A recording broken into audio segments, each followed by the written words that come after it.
Hello viewers, welcome back to the commerce classes. ఈరోజు ఈ వీడియోలో మనం వచ్చేసి ఫస్ట్ యూనిట్లో 4th చాప్టర్ స్టార్ట్ చేస్తున్నాము. ఆ 4th చాప్టర్ వచ్చేసి మనకి discharge of contract. So discharge of contract అంటే ఏంటి అండ్ ఎన్ని విధాలుగా మనము ఒక కాంట్రాక్ట్ని డిశ్చార్జ్ చేయొచ్చు మనము ఈ చాప్టర్లో డిస్కస్ చేయబోతున్నాం అనమాట.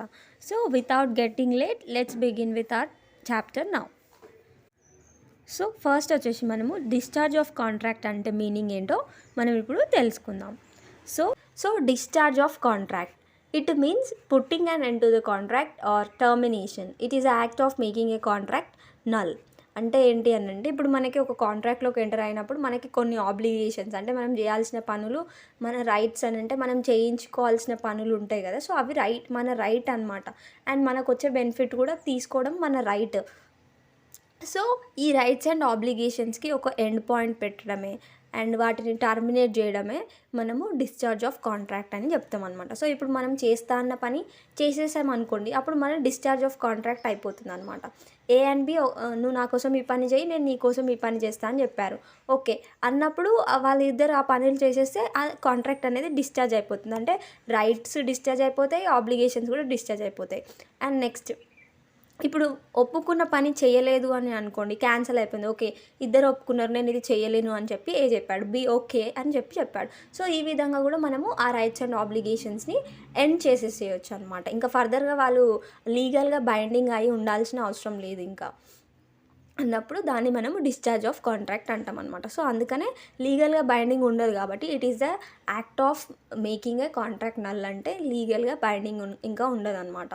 సో వాళ్ళు మళ్ళీ ఇంకా ఫర్దర్గా ఆ పని చేయాల్సిన అవసరం లేదు. సో సింపుల్గా చెప్పాలంటే ఒక కాంట్రాక్ట్ని ఎండ్ చేయడము అని అంటే కాంట్రాక్ట్ నుంచి వచ్చిన రైట్స్ అండ్ ఆబ్లిగేషన్స్ని ఎండ్ చేసుకోవడమే డిశ్చార్జ్ ఆఫ్ కాంట్రాక్ట్ అని మనం చెప్పొచ్చు అనమాట. So this is about the meaning of discharge of contract. ఇంకా ఫ్యూ పాయింట్స్ ఉన్నాయి, అవేంటో డిస్కస్ చేద్దాము. Discharge means contract is fully perform. So మనం ఇందాక చెప్పినట్టుగా మనం చెప్పిన యాక్ట్ మనం చేసి అందులో ఉన్న ఆబ్లిగేషన్స్ని పర్ఫామ్ చేసినప్పుడు మనము కాంట్రాక్ట్ని డిశ్చార్జ్ చేసినట్టు, అంటే కాంట్రాక్ట్ ఎండ్ అయిపోతుంది అక్కడ కూడా. And it is the end of rights and liabilities created by the contract. అంటే రైట్స్ అండ్ డ్యూటీస్ అని చెప్పాం కదా ఇందాక, సో అవన్నీ ఎండ్ అయిపోతాయి. And next, discharge of contract can be made by performance or cancellation. So మనం perform చేసి కూడా డిశ్చార్జ్ చేయొచ్చు, అంటే కాంట్రాక్ట్ని ఎండ్ చేసుకోవచ్చు. అండ్ చెయ్యము అని చెప్పేసి క్యాన్సిల్ చేసుకొని కూడా మనము ఒక కాంట్రాక్ట్ని ఎండ్ చేసుకోవచ్చు. సో ఇప్పుడు మనము ఒక ఎగ్జాంపుల్ చూద్దాము. A offers to sell his bike at ₹50,000 to B. So ఇక్కడ ఏ ఆఫరరు, బి ఆఫర్ అనమాట. సో ఏమైనా ఆఫర్ చేశాడు బీకి అని అంటే, నా బైక్ని నేను ₹50,000 నీకు అమ్ముతాను అని చెప్పి ఆఫర్ చేశాడు బీకి. బి యాక్సెప్ట్ చేశాడు. Okay B accept to pay ₹50,000. So contractual relationship is created here. Contractual relation అనేది క్రియేట్ అయింది అండ్ ఇక్కడ కాంట్రాక్ట్ అనేది ఫామ్ అయింది. Okay, when A give bike to B and B give 50,000 to A, then the contract will discharge. అంటే contract అనేది end అయిపోతుంది అక్కడ. So ఇక్కడ ఎలా ఎండ్ అయిపోతుంది అని అంటే, పర్ఫార్మెన్స్ చేస్తున్నారు వాళ్ళు ఒప్పుకున్న పర్ఫార్మెన్స్ వాళ్ళు చేస్తున్నారు. బైక్ ఇస్తా అన్న వాళ్ళు బైక్ ఇచ్చారు అండ్ తర్వాతకి ఎవరైతే మనీ ఇస్తున్నారో వాళ్ళు మనీ పే చేసేసారు. కాబట్టి ఇక్కడ మనకి కాంట్రాక్ట్ అనేది పర్ఫార్మెన్స్ టు డిశ్చార్జ్ అయిపోయింది, అంటే కాంట్రాక్ట్ అనేది ఎండ్ అయిపోయింది. And it may also end by cancellation of offer and acceptance. So ఒకవేళ ఓకే ఇచ్చిన ఆఫర్ని క్యాన్సిల్ చేసుకోవడం లేదా యాక్సెప్టెన్స్ని క్యాన్సిల్ చేసుకోవడం ద్వారా కూడా మనం ఆ రైట్స్ అండ్ ఆబ్లిగేషన్స్ని మనం కాంట్రాక్ట్ని ఎండ్ చేయొచ్చు అని చెప్పి ఇక్కడ చెప్తున్నాను అనమాట. I hope that you are clear with the example. And next, ఇప్పుడు మనకి మెయిన్ టాపిక్ అనమాట. So meaning of discharge of contract అని అంటే, ఒక కాంట్రాక్ట్లో ఉన్న రైట్స్ అండ్ ఆబ్లిగేషన్స్ని ఎండ్ చేసుకోవడమే discharge of contract. So next, the various modes in which a contract may be discharge are. So మనము డిఫరెంట్ వేస్లో మనము ఒక కాంట్రాక్ట్ని మనము డిశ్చార్జ్ చేయొచ్చు అనమాట. సో మనం ఓన్లీ ఎగ్జాంపుల్లో పర్ఫార్మెన్స్ అండ్ క్యాన్సిలేషన్ మాత్రమే డిస్కస్ చేసాం కదా. సో ఇంకా వేరియస్ వేస్లో కూడా మనము ఒక కాంట్రాక్ట్ని అనేది డిశ్చార్జ్ చేయొచ్చు అనమాట. సో అవేంటో మనం ఇప్పుడు చూద్దాం. డిశ్చార్జ్ బై అగ్రిమెంట్, మనము ఒక అగ్రిమెంట్ త్రూ కూడా మనము ఒక కాంట్రాక్ట్ని డిశ్చార్జ్ చేసుకోవచ్చు. అండ్ తర్వాతకి discharge by operation of the law. So లాయే మన కాంట్రాక్ట్ని ఎండ్ చేస్తుంది sometimes. And by breach of contract అని అంటే, ఒకరు మనకి చెప్పిన పని చేయకపోతే ఇంకా మళ్ళీ మనము వాళ్ళకి ఇచ్చిన మాటను నిలబెట్టుకోవాల్సిన అవసరం లేదన్నప్పుడు ఒక party to the contract cheat చేసినప్పుడు, లేకపోతే వాళ్ళు చెప్పిన పని టైంకి చేయనప్పుడు దాన్ని బ్రీచ్ అంటాం అనమాట. సో అట్లా బ్రీచ్ జరిగినప్పుడు కాంట్రాక్ట్ అనేది ఎలా డిశ్చార్జ్ అవుతుంది. అండ్ తర్వాతకి డిశ్చార్జ్ బై పర్ఫార్మెన్స్ ఇందాక డిస్కస్ చేసాము. And discharge by impossibility, discharge by lapse of time అంటే ఏంటో ఇప్పుడు మనము 1 by 1 డిస్కస్ చేద్దాం. So let's begin with the various modes in which a contract may be discharged. So మనకి first వచ్చేసి discharge by agreement. Contract can B discharge by means of another agreement which relaxes the parties from the rights and obligations of the old contract. So మనం ఒక కాంట్రాక్ట్లోకి enter అయినప్పుడు మనకి కొన్ని rights and obligations create అవుతాయి. So ఈ rights and obligations నుంచి మనం బయటికి రావడం కోసం మనము ఇంకొక అగ్రిమెంట్, సో మనకి కాంట్రాక్ట్ క్రియేట్ అయిందంటే ఫస్ట్ అగ్రిమెంట్ ఉన్నట్టే కదా. సో ఈ అగ్రిమెంట్లో ఉన్న రైట్స్ అండ్ ఆబ్లిగేషన్స్ నుంచి రిలాక్స్ అవ్వడం కోసం మనం ఇంకొక అగ్రిమెంట్ యూస్ చేస్తే అప్పుడు this is called as discharge by an agreement. So సింపుల్గా చెప్పాలంటే మనం ఒక కాంట్రాక్ట్లోకి ఎంటర్ అయినప్పుడు అగ్రిమెంట్ త్రూ ఎంటర్ అవుతాం. అండ్ డిశ్చార్జ్ అగ్రిమెంట్ త్రూ చేస్తున్నప్పుడు this is called as discharge by agreement అని మనం చెప్పొచ్చు అనమాట. ఓకే, అగ్రిమెంట్ త్రూ ఒక కాంట్రాక్ట్ని డిశ్చార్జ్ చేస్తే అది డిశ్చార్జ్ బై అగ్రిమెంట్ అని చెప్పాం. సో ఈ అగ్రిమెంట్ త్రూ మనము ఒక కాంట్రాక్ట్ని డిశ్చార్జ్ చేయొచ్చు. మళ్ళీ ఈ అగ్రిమెంట్ అనేది ఎన్ని విధాలుగా ఉంటుంది అని మనం ఇప్పుడు చూద్దాం.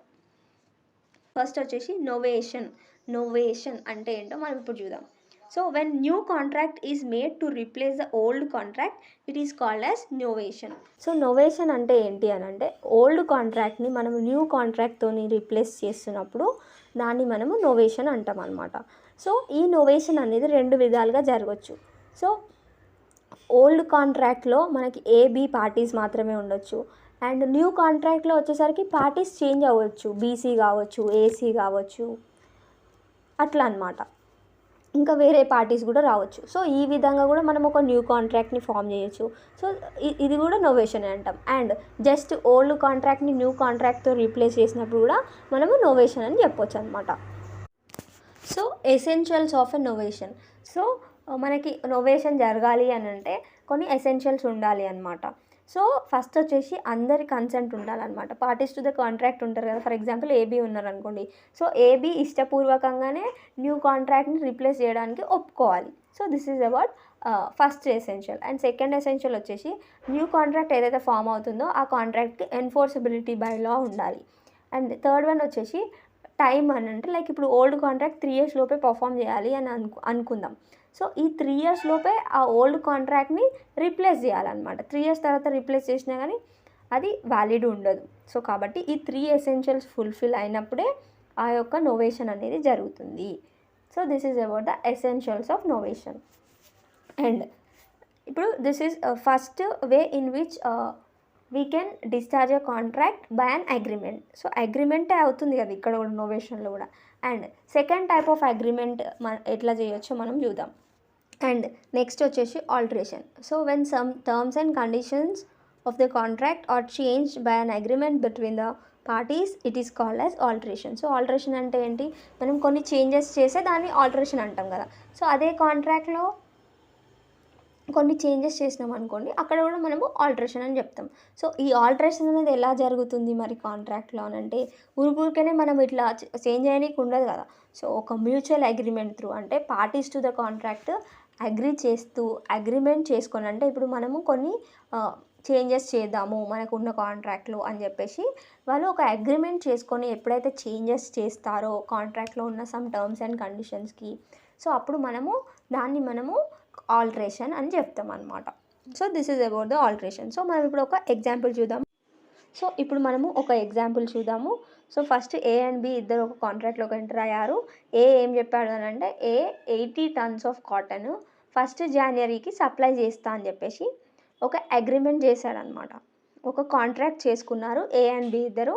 ఏమని ప్రామిస్ చేశాడు, 80 tons ఆఫ్ కాటన్ నేను 1st January 2022కి నేను సప్లై చేస్తా అని చెప్పేసి ఒక కాంట్రాక్ట్ చేసుకున్నారు, ఒక డన్. సో ఇక్కడ టర్మ్స్ అండ్ కండిషన్స్ ఏంటి, 80 tons ఆఫ్ కాటన్ సప్లై చేయాలి అండ్ 1st Januaryకి సప్లై చేయాలి అనేది కండిషన్స్, 2 కండిషన్స్ ఇవి. Okay, done. బి కూడా అగ్రీ చేశాడు, 1st జనవరికి తీసుకుంటా అని చెప్పేసి అగ్రీ చేశాడు. Okay, done. కానీ తర్వాత ఏమైంది అని అంటే later on both A and B ఏం చేశారు అని అంటే ఈ డెలివరీ డేట్ ఏదైతుందో 1st జనవరికి డెలివర్ చేయాలి కదా కాటన్ని. కానీ వీళ్ళిద్దరు కలిసి ఒక మ్యూచువల్ అగ్రిమెంట్ త్రూ ఆ కండిషన్ని చేంజ్ చేశారు. అంటే 1st జనవరికి సప్లై చేయాలి అనే ఒక కండిషన్ని మార్చ్ 1కి అని చెప్పేసి చేంజ్ చేశారు. ఎలా చేంజ్ చేశారు? ఒక అగ్రిమెంట్ త్రూ వాళ్ళు చేంజ్ చేశారు కాబట్టి so this is called as alteration. So alteration అనేది చెప్పొచ్చు అనమాట. సో ఈ ఆల్టరేషన్ త్రూ ఏమైంది, ఓల్డ్ కండిషన్స్ అనేవి డిశ్చార్జ్ అయిపోయాయి. ఇప్పుడు న్యూ కండిషన్స్తో న్యూ కాంట్రాక్ట్ అనేది ఫామ్ అయ్యింది ఇక్కడ. Okay, new conditions through new contract అనేది ఫామ్ అవుతుంది ఇక్కడ. సో కాబట్టి సో మనము అగ్రిమెంట్ త్రూయే మనము ఆల్టరేషన్ చేసాం కాబట్టి we're studying alteration under discharge by an agreement. So this is about alteration. And next one వచ్చేసి recession. Recession means cancellation. It needs mutual consent and consideration. Rescission of contract can be done by an agreement which will discharge the contract.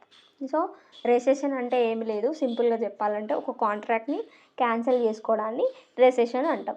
Okay, మరి already enter అయిన కాంట్రాక్ట్లో నుంచి బయటికి రావడం అంటే అంత easy కాదు కదా. సో ఇక్కడ వీళ్ళు ఏం చేయాలి అని అంటే ఒక కాంట్రాక్ట్ని క్యాన్సిల్ చేసుకోవాలి అని అంటే క్యాన్సిలేషన్ కూడా అగ్రిమెంట్ త్రూయే చేసుకోవాలి. మనం నోవేషన్ అగ్రిమెంట్ త్రూయే చేసాం, ఆల్టరేషన్ అగ్రిమెంట్ త్రూయే చేసాం. అంటే ఇక్కడ రెసెషన్ క్యాన్సిలేషన్ కూడా అగ్రిమెంట్ త్రూయే చేయాలి.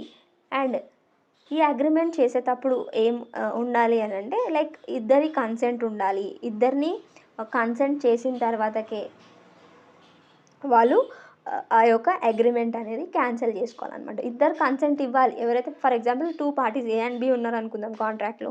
సో వాళ్ళిద్దరూ కన్సెంట్ ఇవ్వాలన్నమాట. సో ఓకే, నాకు ఈ కాంట్రాక్ట్ క్యాన్సిల్ చేసుకోవడం ఇష్టమే అని చెప్పేసి అగ్రిమెంట్లోకి ఎంటర్ అవ్వాలి. అండ్ ఇంకొక పర్సన్ కూడా ఓకే డన్, నాకు కూడా ఇష్టమే అని చెప్పేసి వీళ్ళిద్దరూ ఒక అగ్రిమెంట్ చేసుకుంటే అప్పుడు రెసెషన్ అనేది జరుగుతుంది. సో ఇక్కడ కూడా మనము కాంట్రాక్ట్ని ఎలా డిశ్చార్జ్ చేస్తున్నాము, అగ్రిమెంట్ త్రూయే డిశ్చార్జ్ చేస్తున్నాం.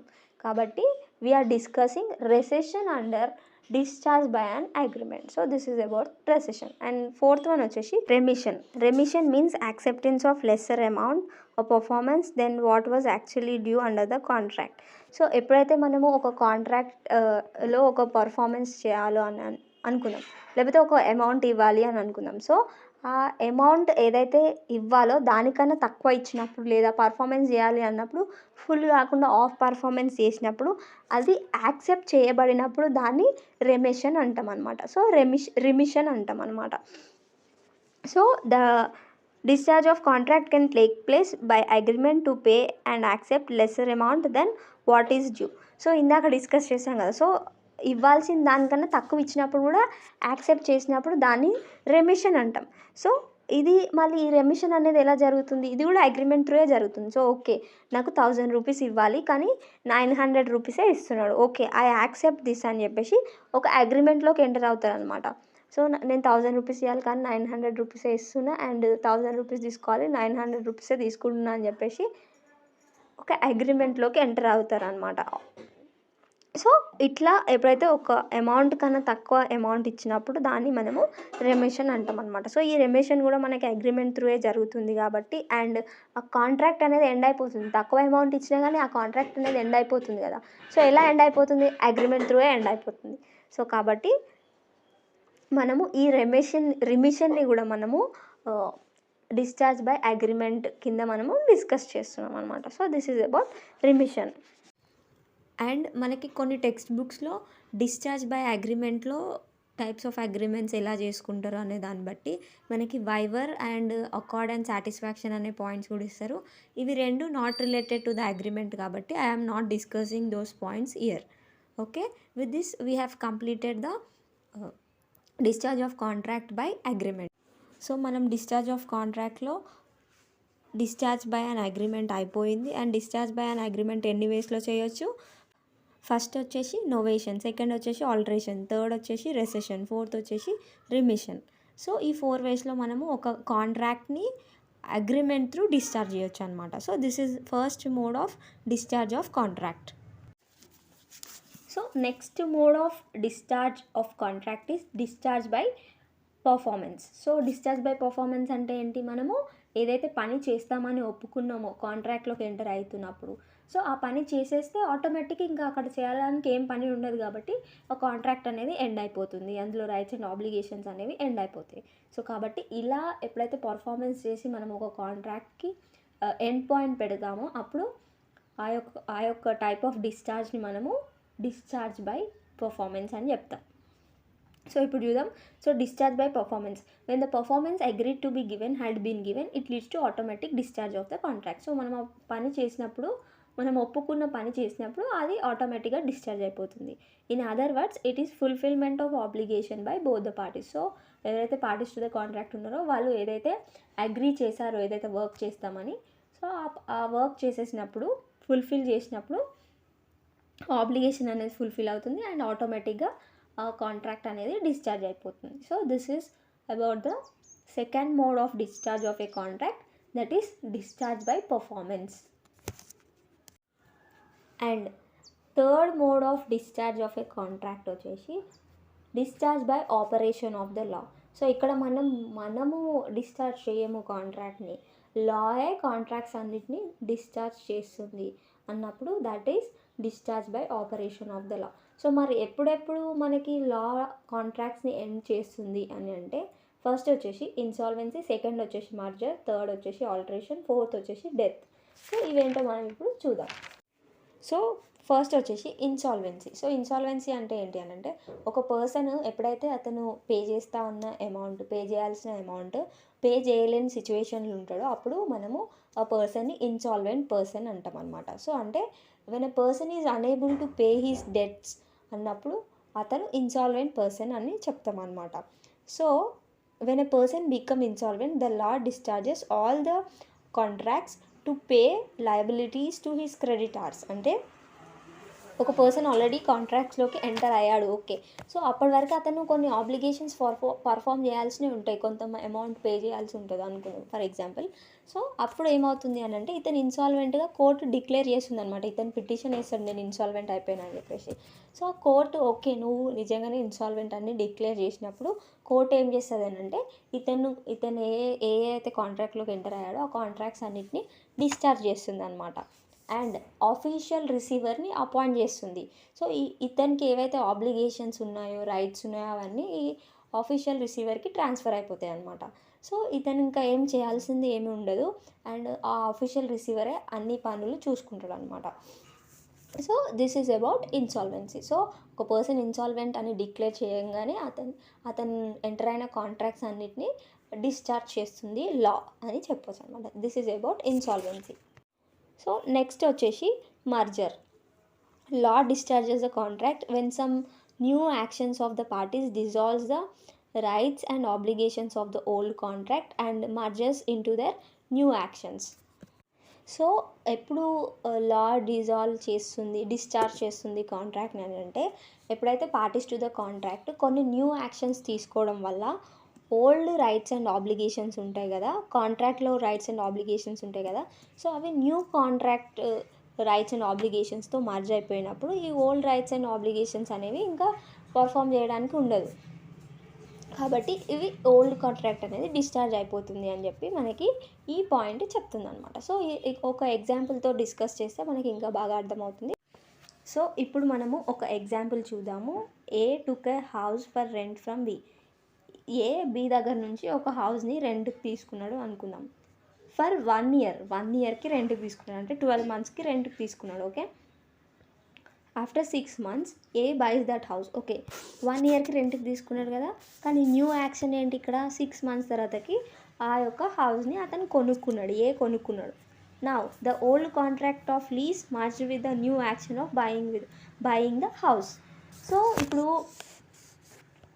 దానికి రైట్స్ ఆఫ్ లెస్సీ ఉన్నాయి కదా. సో లెస్సీ యొక్క రైట్స్ ఏంటి, లైక్ అతను ఆ హౌస్ని యూజ్ చేసుకోవచ్చు ఎందుకంటే అతను రెంట్ పే చేస్తున్నాడు కాబట్టి, ఓకే. ఇది ఒక రైట్, ఇంకా 6 monthsకి అతనికి ఆ రైట్ ఉంది. కానీ ఇప్పుడు ఇతను కొనుక్కోవడం వల్ల, ఆ హౌస్ కొనుక్కోవడం వల్ల ఇతనికి ఓనర్షిప్ అనే ఒక రైట్ వస్తుంది కదా. అంటే ఇతను హౌస్ని ఓన్గా యూస్ చేసుకోవచ్చు ఇంకా. సో అందులో ఉన్న రైట్స్ ఇందులో ఉన్న రైట్స్తోని మర్జ్ అయిపోతున్నాయి కాబట్టి అతనికి ఆ రైట్ రాదు, అది డిజాల్వ్ అయిపోతుంది. అండ్ ఇంకా అతని ఆబ్లిగేషన్ ఏంటి, రెంట్ పే చేయాలి ఇంకొక మిగతా 6 months. కానీ ఇప్పుడు ఇతను ఓనర్ కాబట్టి ఇతను పే చేయాల్సిన అవసరం లేదు. సో అట్లా. అండ్ ఎవరైతే అమ్మారో బి ఉన్నాడు కదా, సో బీకి కూడా ఆ రెంట్ అనేది రాదు 6 monthsకి. సో ఆ రైట్ అనేది అక్కడనే డిజాల్వ్ అయిపోతుంది. అంటే అతను ఇప్పుడు ఇతను కొనుక్కున్నప్పుడు మనీ ఇస్తాడు కదా, సో ఆ రైట్ అనేది ఈ మనీతోని మర్జ్ అయిపోయింది. సో అట్లా అనమాట. సో ఇట్లా ఈ విధంగా అయినప్పుడు ఈ ఓల్డ్ రైట్స్ అండ్ ఆబ్లిగేషన్స్ అనేవి లా ద్వారా డిజాల్వ్ అయ్యబడతాయి. అంటే లైక్ డిశ్చార్జ్ అయిపోతుంది ఆ ఓల్డ్ కాంట్రాక్ట్ అనేది అని చెప్పి మనకి ఈ మర్జర్ అనే పాయింట్ చెప్తుంది అనమాట. So this is about the merger. And next వచ్చేసి alteration. When some alterations are made to the contract without the consent of the another party, the law will discharge the contract. Alteration should not be material, means which affects the rights and obligations of the parties. So ఇప్పుడు alterations అంటే ఏంటి, some changes చేయడం మనం alterations అంటాం. Okay, ఇప్పుడు కాంట్రాక్ట్లో ఉన్న కొన్ని terms and కండిషన్స్కి కానీ ఏదైనా ఆల్టరేషన్స్, ఏదైనా చేంజెస్ ఒక పార్టీ టు ద కాంట్రాక్ట్ వేరే పార్టీ కన్సెంట్ లేకుండా, అంటే వేరే పార్టీకి తెలియకుండా అతను ఒప్పుకోకుండా ఈ చేంజెస్ చేశారనుకోండి, సో అది ఫ్రాడ్ కదా. సో అప్పుడు ఏం చేస్తుంది అని అంటే లా ఆ కాంట్రాక్ట్ని డిశ్చార్జ్ చేస్తుంది అనమాట. సో ఈ ఆల్టరేషన్స్ అనేవి ఎలా ఉండొద్దు అని అంటే మెటీరియల్, అంటే వెరీ వెరీ ఇంపార్టెంట్ ఆల్టరేషన్స్ అనేవి మనం వేరే వాళ్ళ కన్సెంట్ లేకుండా చేసినప్పుడు అప్పుడు ఏమవుతుందంటే రైట్స్ అండ్ ఆబ్లిగేషన్స్ చేంజ్ అయ్యే ఛాన్సెస్ ఉంటుంది కాబట్టి సో లా అనేది ఈ యొక్క కాంట్రాక్ట్స్ని డిశ్చార్జ్ చేస్తుంది అనమాట. So this is about alteration. ఇప్పుడు మనం ఒక ఎగ్జాంపుల్ చూద్దాము. A draws a bill on B. So A ఏం చేశాడు, బి పైన ఒక బిల్ డ్రా చేశాడు. Okay, for 25,000. B accepts it. So ఇక్కడ ఏమనుకోవచ్చు, క్రెడిటార్ అనుకోవచ్చు, బి ఏమనుకోవచ్చు, డెటార్ అనుకోవచ్చు. ఓకే, బి యాక్సెప్ట్ చేశాడు. సో ఎవరైతే బిల్ని డ్రా చేస్తారో వాళ్ళు డ్రావర్, ఎవరైతే బిల్ని యాక్సెప్ట్ చేశారో వాళ్ళు డ్రాయి అంటాం కదా మనం. బిల్స్ ఆఫ్ ఎక్స్చేంజ్ చాప్టర్ ఉంటుంది మనకి. So the bill should be actually for 2,500. Actually ఈ బిల్ అనేది 2,500కే ఉండాలి, కానీ ఏం చేశారు, ఏ మర్చిపోయి 25,000 అని చెప్పేసి రాసిండు. Okay, so A removed 10 in the bill. So ఏం చేశాడు, అరే తక్కువనే చేస్తున్నా కదా అమౌంట్ అందులో రాసిన దానికన్నా అని చెప్పేసి ఒక 0 రిమూవ్ చేశాడు.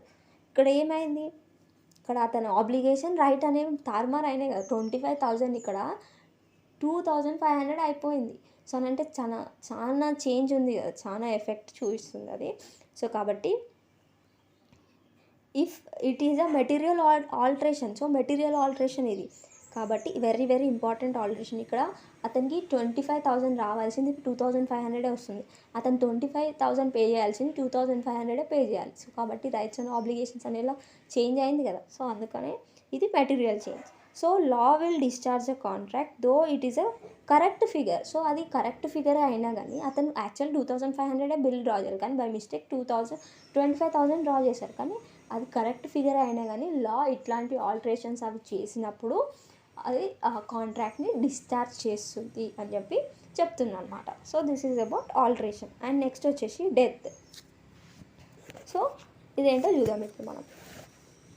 When the contract is related to skills of a person, the discharge of contract will take place when the promisor who has to perform his obligations out of his specialized skills dies. So ఈ point ఏం చెప్తుంది అని అంటే, ఇప్పుడు ఒక person skills use చేసి ఆ performance చేయాలి, అతను తప్ప ఇంకొవ్వరు ఆ పర్ఫార్మెన్స్ చేయలేరు అన్నప్పుడు అటువంటి పర్సన్ చనిపోతే వేరే వాళ్ళు ఆ పని చేయలేరు, ఇక అతనే చేయగలుగుతాడు.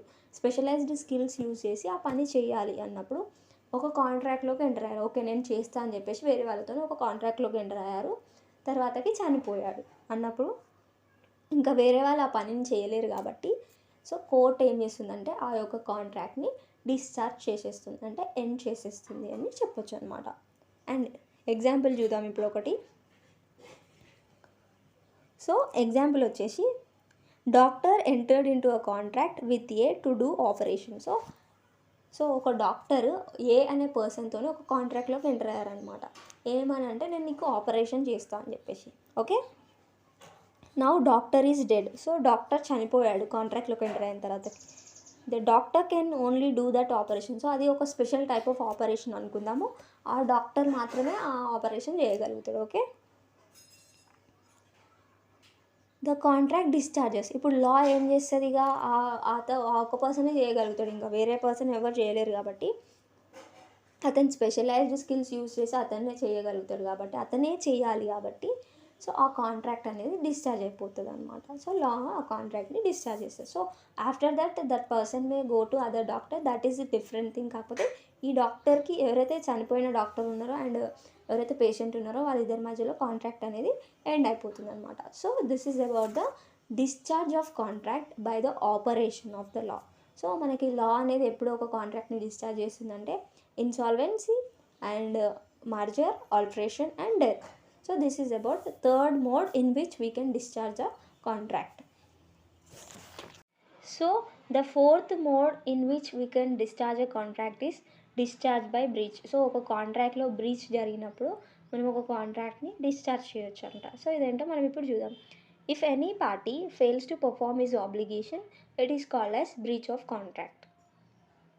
సో ఇప్పుడు ఒక సిచ్యువేషన్ ఉంది అనుకుందాం. సో ఏ బీకి ఏమని ప్రామిస్ చేశాడంటే నేను నీకోసం ఒక వర్క్ చేశా అని ప్రామిస్ చేశాడు. కానీ ఏ ఏం చేశాడు, ఆ వర్క్ పర్ఫామ్ చేయలేదు, ఫెయిల్ అయిపోయాడు ఆ వర్క్ పర్ఫామ్ చేయడంలో. ఓకే. అన్నప్పుడు అతను ఆబ్లిగేషన్ని అతను ఫుల్ఫిల్ చేయలేదు కాబట్టి ఇతను కాంట్రాక్ట్ని బ్రీచ్ చేసినట్టు అనమాట. సో ఈ సిచ్యువేషన్ని మనము బ్రీచ్ ఆఫ్ కాంట్రాక్ట్ అంటాం అనమాట. అంటే ఒక పర్సన్ ఏదైనా పని చేస్తా అని చెప్పి చేయకపోతే that is breach of contract అని చెప్పొచ్చు అనమాట. సో నెక్స్ట్ వచ్చేసి due to breach of contract. So ఇప్పుడు మనం తీసుకునే ఎగ్జాంపుల్లో ఏమైంది, ఒక పని చేస్తా అని చేయలేదు అంటే ఒక కాంట్రాక్ట్ని బ్రీచ్ చేశాడు. సో అంటే బ్రీచ్ ఆఫ్ కాంట్రాక్ట్ జరిగింది అక్కడ. ఇప్పుడు బి ఏం చేయొచ్చు, అనదర్ పార్టీ, బి అంటే అనదర్ పార్టీ ఏం చేయొచ్చు అని అంటే may discharge the contract. So కాంట్రాక్ట్స్ని డిశ్చార్జ్ చేయొచ్చు అనమాట, కాంట్రాక్ట్ని ఎండ్ చేయొచ్చు, అతని రైట్స్ అతని ఆబ్లిగేషన్స్ నుంచి అతను బయటికి వెళ్ళిపోవచ్చు. So this is about discharge by breach of contract. And ఇప్పుడు మనము టైప్స్ ఆఫ్ బ్రీచ్ ఉన్నాయన్నమాట. సో అవేంటో మనం ఇప్పుడు చూద్దాం. So breach is of two types. And first వచ్చేసి actual breach and anticipatory breach is second one.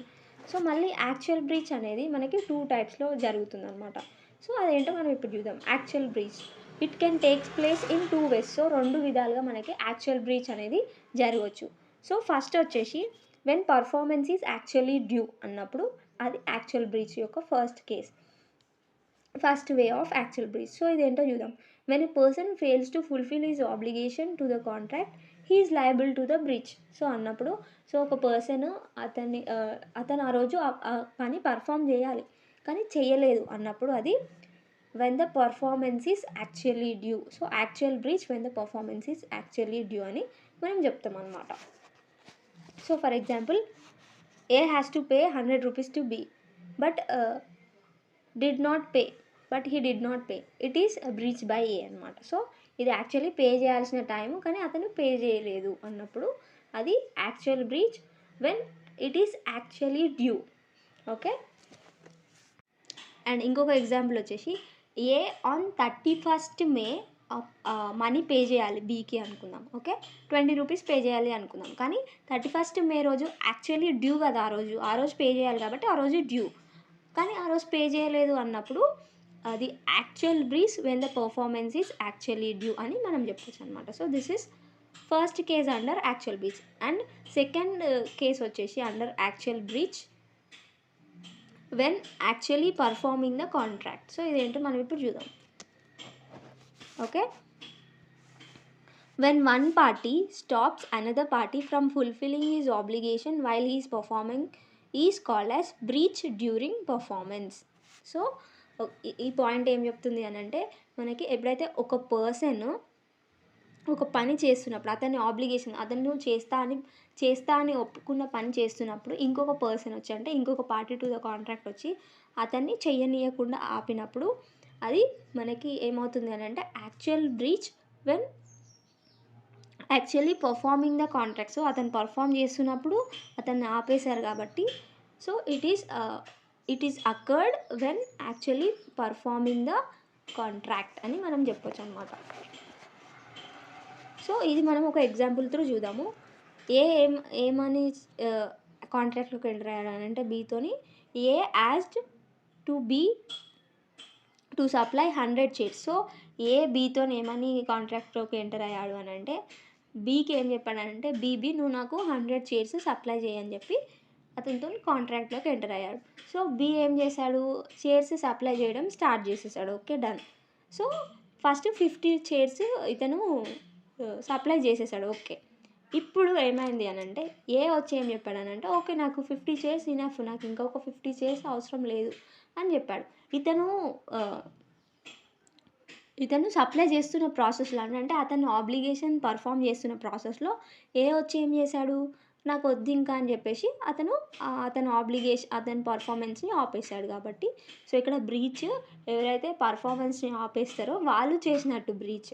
So కాబట్టి ఇటువంటి టైప్ ఆఫ్ బ్రీచ్ని మనం ఏమంటామనంటే actual breach when actually performing the contract అని మనం చెప్తాం అనమాట.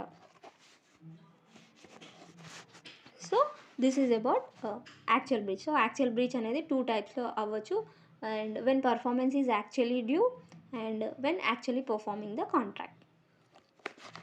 అండ్ నెక్స్ట్ వచ్చేసి మనకు 2 టైప్స్ ఆఫ్ బ్రీచ్ ఉంటాయని చెప్పాం కదా. ఫస్ట్ వచ్చేసి యాక్చువల్, సెకండ్ వచ్చేసి యాంటిసిపేటరీ బ్రీచ్. అండ్ నెక్స్ట్ వచ్చేసి anticipatory breach. A refusal by the promiser to perform is part of contract before due date of performance is known as anticipatory breach. So అంటే ఏంటి అని అంటే anticipatory breach అంటే ఎప్పుడైతే ఒక promissory ఒక పని చేస్తా అని ఒప్పుకున్నాడు, ఫర్ ఎగ్జాంపుల్ 1 month తర్వాతకి చేయాలి. ఓకే, ఆ యొక్క వర్క్ 1 month తర్వాతకి పర్ఫామ్ చేయాలనుకుందాం. Okay, done.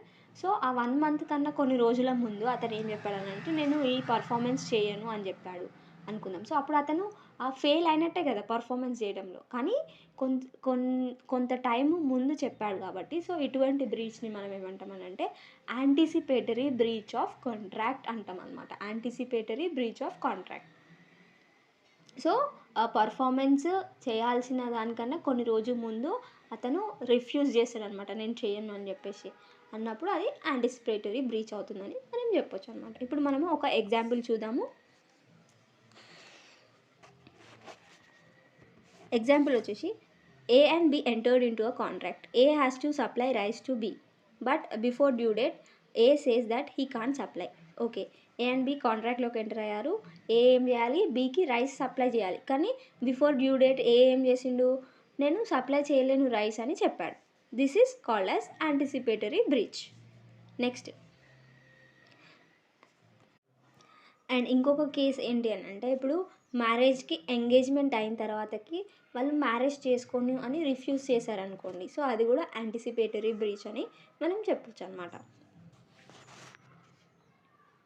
నెక్స్ట్ వచ్చేసి యాంటిసిపేటరీ బ్రీచ్. ఓకే కదా, so consequences of anticipatory breach ఏంటో మనం ఇప్పుడు చూద్దాం.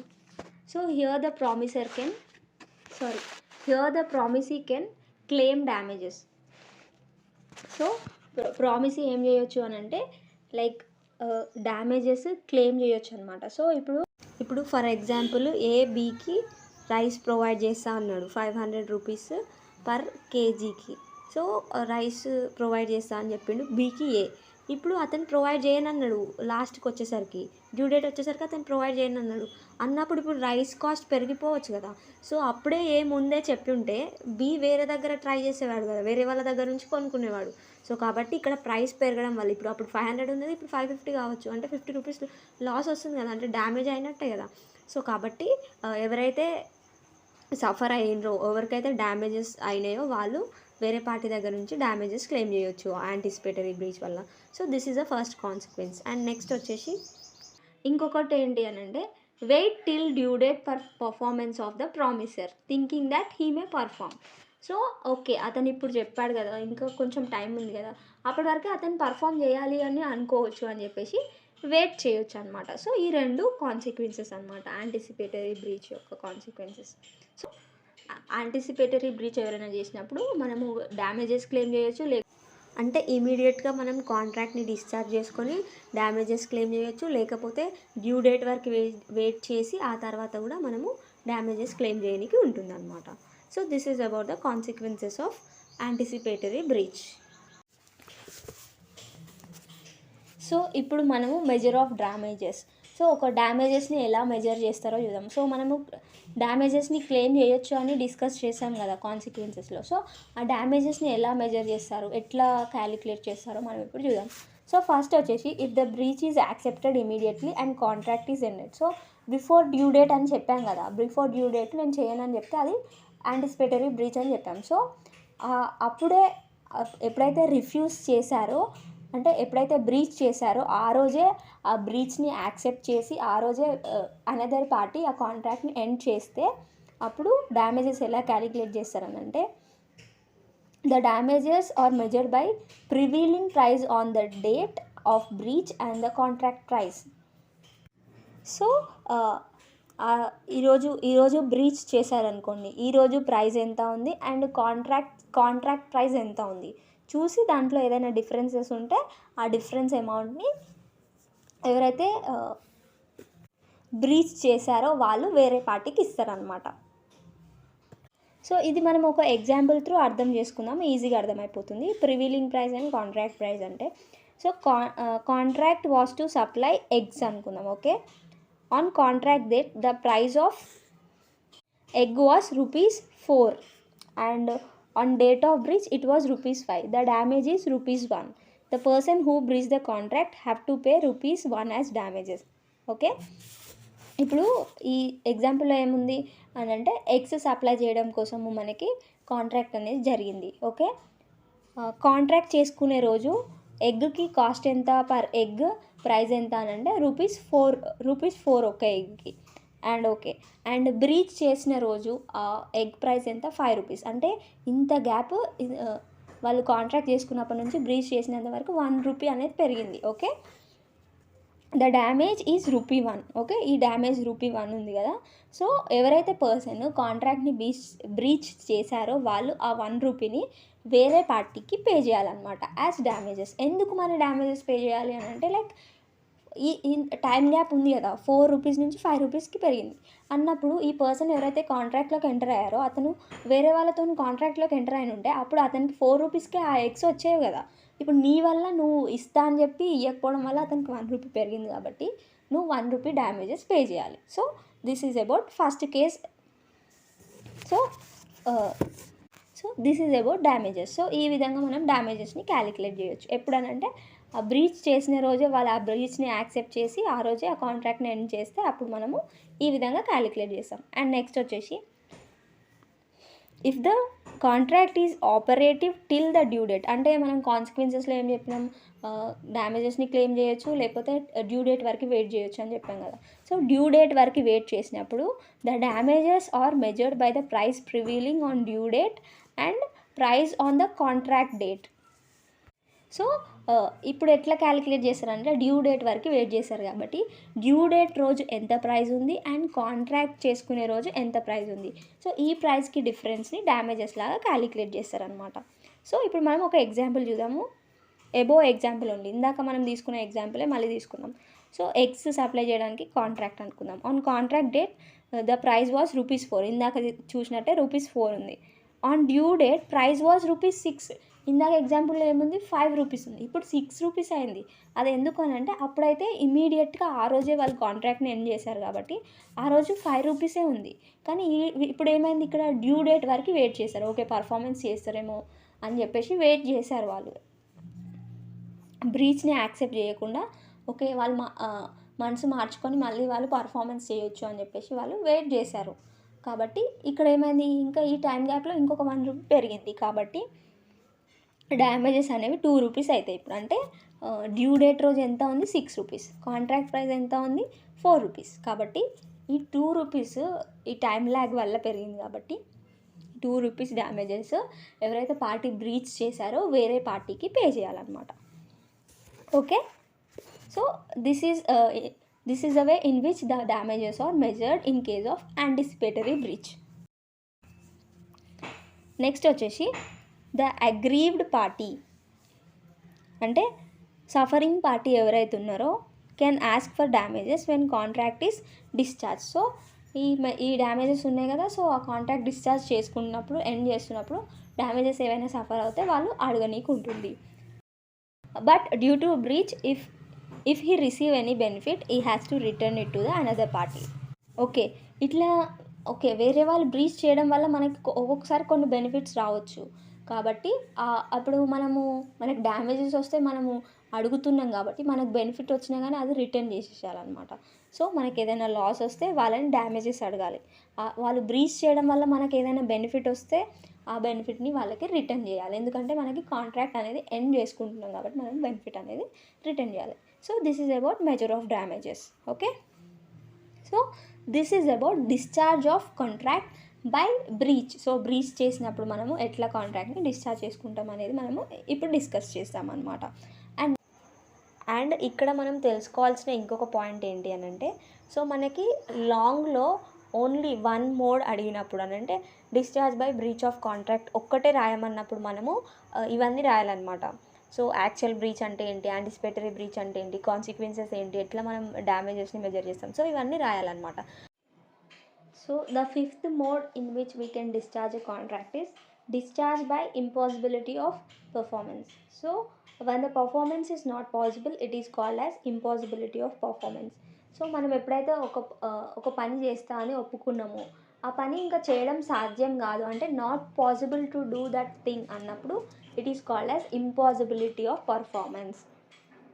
When the contract ends due to impossibility it is called as discharge by impossibility. So ఇట్లాంటి ఇంపాసిబిలిటీ వల్ల ఎప్పుడైతే ఒక కాంట్రాక్ట్ని ఎండ్ చేస్తామో that is called as discharge of contract by impossibility అని మనం చెప్పొచ్చు అనమాట.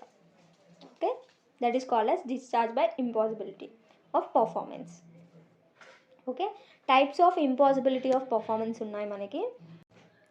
Initial impossibility, subsequent impossibility. So types of impossibility performance ఏంటో మనం ఇప్పుడు డిస్కస్ చేద్దాం. ఓకే, సో ఫస్ట్ వచ్చేసి initial impossibility. When the performance of obligations of a contract is not possible from the very beginning it is called as initial impossibility. The parties may or may not know the fact. So ఒక performance మనం ఏదైతే ఒక పని చేస్తామని ఒప్పుకుంటున్నామో ఆ పని మనం కాంట్రాక్ట్లోకి enter అయినప్పటి నుంచే అది ఇంపాసిబుల్ అంటే మనం ఆ పని చేయలేము, కానీ మనకు తెలిసి ఉండొచ్చు, తెలియకుండా కూడా ఉంటుండొచ్చు, కానీ మనం ఆ కాంట్రాక్ట్లోకి ఎంటర్ అవుతాం.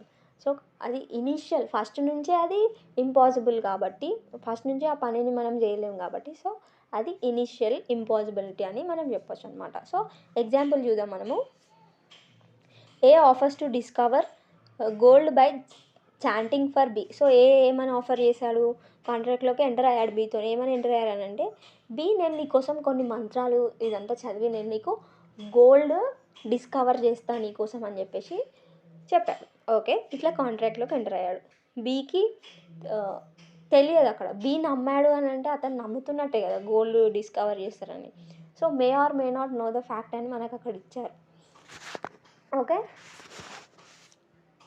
ఏం చేశాడు, నేను నీకు గోల్డ్ డిస్కవర్ చేస్తా అని చెప్పేసి బీతో కాంట్రాక్ట్లోకి ఎంటర్ అయ్యాడు. సో ఇక్కడ ఈజ్ ఇనిషియల్లీ ఇంపాసిబుల్ కాంట్రాక్ట్. అట్లా మంత్రాలు చదివి ఎప్పుడైనా గోల్డ్ డిస్కవర్ చేయడానికి వస్తుందా, రాదు. వాళ్ళు కాంట్రాక్ట్లోకి ఎంటర్ అవుతున్నప్పటి నుంచే ఆ పర్ఫార్మెన్స్ అనేది ఇంపాసిబుల్ కాబట్టి ఇట్ ఈస్ ఇనిషియల్ ఇంపాసిబిలిటీ అని మనం చెప్పొచ్చు అనమాట. So this is about initial impossibility. And next subsequent impossibility. When the performance is possible while entering into a contract and later on it becomes impossible due to some unexpected reasons it is called as subsequent impossibility. So subsequent impossibility అని అంటే ఏంటి అని అంటే మనం first కాంట్రాక్ట్లోకి enter అవుతున్నప్పుడు ఆ performance అనేది పాసిబులే, ఆ పని చేయడం పాసిబులే, కానీ తర్వాత కొన్ని చేంజెస్ వల్ల మనం ఆ పని చేయడం అనేది ఇంపాసిబుల్ అయిపోయినప్పుడు దాన్ని మనం సబ్సిక్వెంట్ ఇంపాసిబిలిటీ అంటాం అనమాట. So this is about subsequent impossibility. So ఆ సబ్సిక్వెంట్ ఇంపాసిబిలిటీ అనేది కూడా అన్ఎక్స్పెక్టెడ్ రీజన్స్ వల్ల వస్తుంది. అండ్ నెక్స్ట్ వచ్చేసి the conditions of subsequent impossibility or, కొన్ని కండిషన్స్ ఉన్నాయి అవేంటో చూద్దాం. And it have become impossible అంటే అంటే ద పర్ఫార్మెన్స్ అనేది ఇంపాసిబుల్ అయిపోయింది అనమాట. పర్ఫార్మెన్స్ చేయడం అనేది ఇంపాసిబుల్ అయిపోయింది. And the reason should not be known and can't be prevented by the promissory. So ఏదైతే రీజన్ ఉందో ఆ రీజన్ని ప్రామిసర్ ప్రివెంట్ చేయలేకుండా ఉండాలి. అతను ప్రివెంట్ చేయగలిగినట్టయితే అతను ప్రివెంట్ చేసి ఆ యొక్క పర్ఫార్మెన్స్ని పాసిబుల్ చేయొచ్చు కదా. సో సబ్సిక్వెంట్ ఇంపాసిబిలిటీ అవ్వాలి అని అంటే అతను ప్రివెంట్ చేయలేని రీజన్ అయి ఉండాలి ఆ ఇంపాసిబిలిటీకి అని చెప్పి సెకండ్ కండిషన్ చెప్తుంది. అండ్ నెక్స్ట్ థర్డ్ వన్ వచ్చేసి it should not be self induced అంటే made by the promissory. So ప్రామిసరే కావాలని ఏదో ఒకటి చేసి ఆ పర్ఫార్మెన్స్ని ఇంపాసిబుల్ చేశాడు అనుకోండి, సో అది కూడా సబ్సిక్వెంట్ ఇంపాసిబిలిటీ కింద రాదు అని చెప్పి చెప్తుంది అనమాట. So this is about subsequent impossibility. So now let's discuss the reasons for the impossibility of performance after the contract is made. So ఒక కాంట్రాక్ట్లోకి ఎంటర్ అయ్యేటప్పుడు ఆ పర్ఫార్మెన్స్ పాసిబులే, కానీ తర్వాత అది ఎందుకు ఇంపాసిబుల్ అవుతుంది అనే దానికి మనం ఇప్పుడు రీజన్స్ డిస్కస్ చేద్దాం. సో ఫస్ట్ రీజన్ వచ్చేసి distraction of the subject matter. So ఇక్కడ సబ్జెక్ట్ మ్యాటర్ అంటే ఏంటి అని అంటే లైక్ ఇప్పుడు మనం గూడ్స్ సప్లై చేయాలి అని అనుకుందాం. సో గూడ్స్ అనేవి సబ్జెక్ట్ మ్యాటర్ ఇక్కడ. సో అట్లా అనమాట. ఇప్పుడు the distraction of the subject matter leads to the impossibility and discharge of the contract. Okay, ఇప్పుడు డిస్ట్రాక్షన్ అని అంటే ఏంటి, మనం సప్లై చేయాలనుకున్న గూడ్స్ థెఫ్ట్ అయిపోవచ్చు అండ్ నెక్స్ట్ కాలిపోవచ్చు, అట్లా అనమాట. క్వాలిటీ తగ్గిపోవచ్చు. సో అట్లా. సో దీన్ని డిస్ట్రాక్షన్ ఆఫ్ సబ్జెక్ట్ మ్యాటర్ అంటాం మనం. సో ఇట్లా డిస్ట్రాక్షన్ అయినప్పుడు మనం అవి సప్లై చేయగలుగుతామా, చేయలేము. అంటే పర్ఫార్మెన్స్ అనేది ఇంపాసిబుల్ అయిపోతుంది అక్కడ. సో మనము ఇప్పుడు ఇంపాసిబుల్ అయిపోతుంది కాబట్టి కాంట్రాక్ట్ కూడా ఎండ్ అయిపోతుంది, డిశ్చార్జ్ అయిపోతుంది అని చెప్పి మనకి ఈ పాయింట్ చెప్తుంది అనమాట. సో ఒక ఎగ్జాంపుల్ చూద్దాము. A has to supply 100 cotton bags to B. Okay, but due to fire the cotton bags are burnt. The delivery is impossible. Okay, so ఇప్పుడు ఏకి ఏం చెప్పాడు బీతోని అని అంటే నేను నీకు 100 కాటన్ బ్యాగ్స్ నేను నీకు సప్లై చేస్తాను అని చెప్పాడు. డ్యూ డేట్ ఉంది ఒకటి అనుకుందాం. ఓకే, ఆ డ్యూ డేట్ లోపే బీకి కావాలి. Okay, but due to fire, so A యొక్క గోడౌన్లో ఫైర్ అంటుకుంది అండ్ బ్యాగ్స్ అన్నీ కాలిపోయాయి. ఇప్పుడు అతను సప్లై చేయగలుగుతాడా, చేయలేడు. అప్పటిదప్పుడు ప్రొడ్యూస్ చేసి చేయలేడు, అతను ఆ డ్యూ డేట్లోకి చేయలేడు అనుకుందాం. సో అది ఇంపాసిబిలిటీ. సో ఇట్లా ఒక ఇంపాసిబిలిటీ వస్తే దాన్ని మనము impossibility due to destruction of subject matter అని చెప్తాం అన్నమాట. ఓకే, అండ్ నెక్స్ట్ రీజన్ వచ్చేసి death or personal incapacity. When one of the parties is dead or incapable of performing the obligation which can be only performed by him, the impossibility will arise and this leads to the discharge of contract. So ఎవరైతే ఒక performance చేయాలో వాళ్ళే చనిపోయినప్పుడు and incapable అయినప్పుడు, అంటే so incapable అంటే for example ఒక dancer ఉన్నారు అనుకుందాం. సో వాళ్ళు డ్యాన్స్ పర్ఫార్మెన్స్ ఇస్తా అని ప్రామిస్ చేశారు అనుకుందాం, కానీ ఆ డ్యాన్స్ పర్ఫార్మెన్స్ చేసే రోజుకి వాళ్ళ కాళ్ళకి దెబ్బ తగిలింది అనుకుందాం. సో అప్పుడు ఇన్కేపబుల్ అయిపోతుంది కదా. So that is ఇన్కేపబిలిటీ. అప్పుడు పర్ఫార్మెన్స్ అనేది ఇంపాసిబుల్ అయిపోతుంది. ఓకే, ఇప్పుడు ఫర్ ఎగ్జాంపుల్ డెత్ అయినప్పుడు అసలు ఆ పర్ఫార్మెన్స్ చేయడానికి ఆ మనిషే లేనప్పుడు ఎట్లా అది పర్ఫామ్ చేయగలుగుతాం. అతను ఒక్కడే అది పర్ఫామ్ చేయగలడు అనుకుందాం, ఆ యాక్టివిటీ చేయగలడు అనుకుందాం. సో ఆ పర్సనే లేనప్పుడు అది ఇంపాసిబుల్ అయిపోతుంది. అండ్ ఇంకా ఇన్కేపబుల్ అయినప్పుడు, సో ఇట్లా జరిగినప్పుడు ఇంపాసిబిలిటీ అనేది అరైజ్ అవుతుంది. డెత్ అండ్ ఇన్సెనిటీ వల్ల ఇంపాసిబుల్ అయిపోతుంది పర్ఫార్మెన్స్ అనేది. ఈ ఇంపాసిబిలిటీ వల్ల కాంట్రాక్ట్ కూడా డిశ్చార్జ్ అయిపోతుంది అని చెప్పి మనకి ఈ పాయింట్ చెప్తుంది అనమాట. So this is the second reason. ఒక ఎగ్జాంపుల్ చూద్దాం మనము. ఒక ఆర్టిస్ట్ ఉన్నారు అనుకుందాం, సో ఒక సింగర్ ఉన్నారు అనుకుందాం. సో వాళ్ళు ఒక సాంగ్ పాడాలి. 1st ఏప్రిల్కి ఒక పాట పాడాలి, కానీ 1st ఏప్రిల్ లోపు అతనికి ఏమైందని అంటే పాట పాడే రోజుకి అతను ఇల్ అయిపోయాడు. ఇంకా పాడే ఓపిక అతనికి ఏమీ లేవు. సో పాడడానికి ఓపిక లేదు అన్నప్పుడు ఇంకా అతను పాడలేడు ఇంకా పాట కాదు కాబట్టి. సో ఇక్కడ ఇంపాసిబుల్ అయిపోతుంది ఇంకా పాట పాడడం అనేది. ఇంపాసిబిలిటీ అనేది క్రియేట్ అయింది అండ్ కాంట్రాక్ట్ కూడా డిశ్చార్జ్ అయింది. ఇక్కడ మనం ఇంకొక పాయింట్ డిస్కస్ చేయాల్సింది ఏంటంటే, సో అతను కావాలని ఏదైనా ఒకటి చేసుకొని పాట పాడకుండా ఆగిపోయాడు అనుకోండి. సో అప్పుడు అతను సెల్ఫ్ ఇండ్యూస్డ్ ఇంపాసిబిలిటీ కాబట్టి అతను డ్యామేజెస్ పే చేయాల్సి ఉంటుంది వేరే పార్టీకి. అండ్ ఇతను కావాలని ఇంపాసిబిలిటీని ఎరైజ్ అయ్యేలాగా చేయకుండా అది న్యాచురల్గా అవుతే అప్పుడు అతను డ్యామేజెస్ పే చేయాల్సిన అవసరం లేదు. సో దిస్ ఈజ్ అబౌట్ వచ్చేసి డెత్ ఆర్ ఇన్కెపాసిటీ.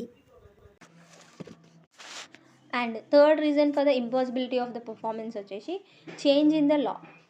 సో లాలో కొన్ని చేంజెస్ వల్ల కూడా పర్ఫార్మెన్స్ అనేది ఇంపాసిబుల్ అవుతుంది. సో ఎట్లనో మనం ఇప్పుడు చూద్దాం.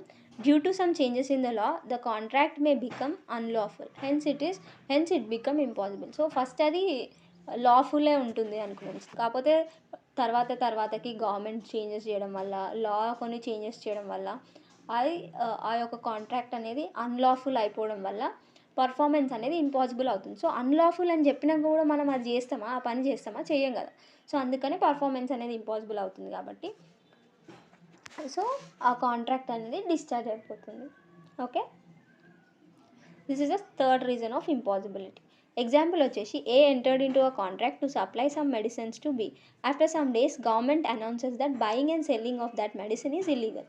The contract is void. Okay, so బీతో ఏమని కాంట్రాక్ట్లోకి ఎంటర్ అయ్యాడు అని అంటే కొన్ని మెడిసిన్స్ సప్లై చేస్తా అని ఎంటర్ అయ్యాడు. కొన్ని రోజుల తర్వాత ఏమైంది, సప్లై చేసే కన్నా ముందు గవర్నమెంట్ ఏం చెప్పింది అని అంటే ఏదైతే వీళ్ళు ఎంటర్ అయ్యారో ఆ మెడిసిన్స్ సప్లై చేయడం ఇల్లీగల్ అని చెప్పింది, లాఫుల్ కాదని చెప్పింది. సో గవర్నమెంట్ చెప్పిన తర్వాత కూడా వీళ్ళు ఆ పర్ఫార్మెన్స్ చేయలేరు కదా. సో కాబట్టి అది ఇంపాసిబుల్ పర్ఫార్మెన్స్ అయిపోయింది అండ్ కాంట్రాక్ట్ కూడా వాయిడ్ అయిపోయింది, అంటే ఇన్వాలిడ్ అయిపోయింది, కాంట్రాక్ట్ అనేది ఎండ్ అయిపోయింది. So this is about the third reason. And fourth reason for the impossibility వచ్చేసి non existence or non occurrence of particular state of things. Okay, ఇదేంటో మనం ఇప్పుడు చూద్దాం. The non existence of the state of things after the date which were present while entering into a contract makes it invalid అంట. అంటే ఏంటంటే మనం ఇప్పుడు కాంట్రాక్ట్లోకి enter అయ్యేటప్పుడు థింగ్స్ అన్నీ ఒకలాగా ఉన్నాయి, కాంట్రాక్ట్లోకి ఎంటర్ అయిన తర్వాతకి మారిపోయింది అనుకుందాం, స్టేటస్ మారిపోయింది, ఎగ్జిస్టెన్స్ అనేది చేంజ్ అయింది అనుకుందాం. సో అప్పుడు కాంట్రాక్ట్ అనేది వాయిడ్ అయిపోతుంది, ఇన్వాలిడ్ అయిపోతుంది, కాబట్టి పర్ఫార్మెన్స్ అనేది కూడా ఇంపాసిబుల్ అయిపోతుంది. సో మనం ఒక ఎగ్జాంపుల్ త్రూ ఇది అర్థం చేసుకుందాము. Non existence of the state of things అంటే ఏంటో. A agreed to marry B but before marriage A goes mad. అంటే ఏ బీని మ్యారేజ్ చేసుకుంటా అని చెప్పేసి అగ్రీ చేశాడు, కానీ మ్యారేజ్ కన్నా ముందే ఏమైండు అని అంటే మ్యాడ్ అయిపోయాడు, అంటే ఇన్సేన్ అయిపోయాడు అనుకుందాం. ఓకే, సో కాంట్రాక్ట్లోకి ఎంటర్ అయ్యేటప్పుడు ఎట్లున్నారు వాళ్ళిద్దరు ఇన్సేన్ కాదు, అంటే మంచిగానే ఉన్నాడు. అంటే ఇప్పుడు తర్వాతకి మ్యాడ్ అయిన తర్వాతకి ఏమైంది, అది non existence of the state of things while entering into the contract. So కాంట్రాక్ట్లోకి కాంట్రాక్ట్లోకి ఎప్పుడు ఎంటర్ అయినప్పుడు లాగానే ఉన్నాడా, లేడు కదా. సో అందుకనే వాళ్ళు ఎంటర్ అయిన కాంట్రాక్ట్ అనేది వాయిడ్ అయిపోయింది. So here the state of A is change. So ముందు ఉన్నట్లు లేడు కాబట్టి ఒక స్టేట్ అనేది చేంజ్ అయిపోయింది. The contract is impossible. So ఇప్పుడు ఇంపాసిబుల్, మ్యారేజ్ చేసుకోవడం అనేది impossible, so it is void అని మనం చెప్పొచ్చు అనమాట. So this is fourth reason, that is non existence or non occurrence of particular state of things. And fifth one వచ్చేసి declaration of a war. Okay, fifth one వచ్చేసి ఏంటి అని అంటే declaration of a war. The contract made before declaration of the war will be suspended and ante dismissed during the war and again comes into force after war. Okay, ఇప్పుడు కొన్ని రోజులకి war అనేది మనం కాంట్రాక్ట్లోకి enter అయినప్పుడు ఏ wars లేవు, అంతా పీస్ఫుల్గా ఉంది, అప్పుడు మనం కాంట్రాక్ట్లోకి ఎంటర్ అయ్యాం. ఓకే, తర్వాతకి వార్ అనేది డిక్లేర్ చేశారు కంట్రీలో అనుకుందాం. ఓకే, వార్ అనేది డిక్లేర్ చేశారు. సో ఆ వార్ జరిగినంత కాలము ఆ కాంట్రాక్ట్ అనేది సస్పెండ్ అయిపోయింది.